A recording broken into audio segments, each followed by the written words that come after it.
Yes, so the title of my talk is Ready, Set, DevOps Roadblock, and it's really focused on one key way I've been able to overcome a lot of the obstacles in my organization trying to push the DevOps agenda.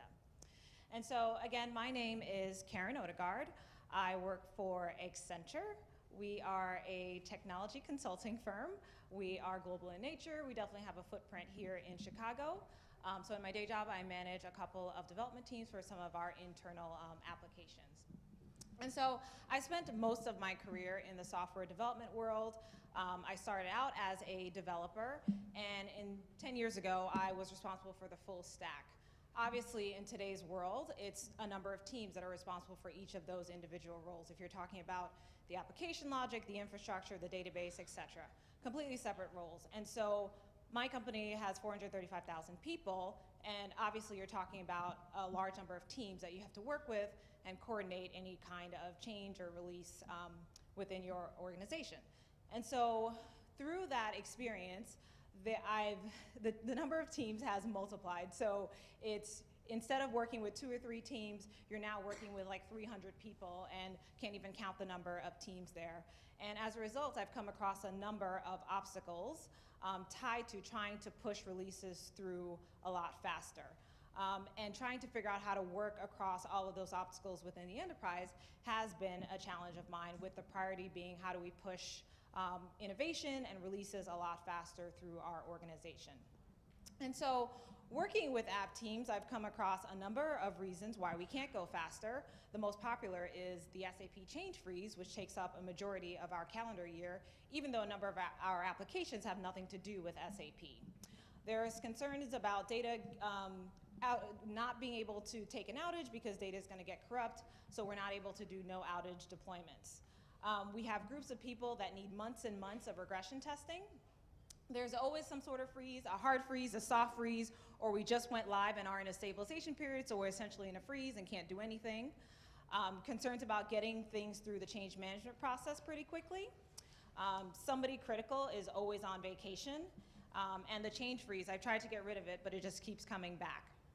And so trying to figure out how to work through all of these obstacles has been a challenge because of the number of people. And in our organization, this is on average how many people it takes to make any decisions. And so I was having a conversation with one of our app leads, and he's giving me the same kinds of reasons, again, why we can't go faster. And I got really, really frustrated, and I said, listen, Mike, nobody's going to remember you for keeping production stable, but people are going to remember the guy that took us from 4 releases a year to 10 releases, or 10 releases to 20, in addition to making 20 micro changes every month. That is the person that's going to be remembered in our organization, because now we're very innovation focused.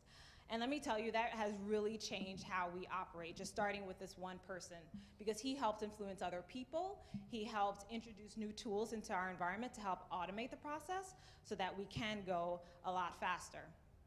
And we did end up going from just 4 releases a year to now well over 40 on a yearly basis, doing quite a number of releases every month, even outside of that.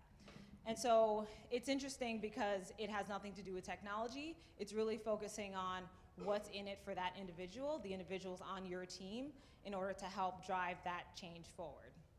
And so if you work in an innovation-focused company, I encourage all of my developers and people to really think about what do they want to be known for in their organization, and likely it's how can you transform and bring about that change to your organization that's so difficult when you're so big and monolithic. And so now I went too fast, so my slides are slow. But essentially, this particular resource, Mike, was able to grow his career. Not only did he change our organization, but he's also getting a promotion that he may not have originally wanted for this year in particular. So the what's in it for them approach, I think, works with everything that you're doing. If it works, if you're trying to push DevOps or any kind of change in your organization, and it's something that I encourage most people to do, and I incorporate into my day-to-day work as well.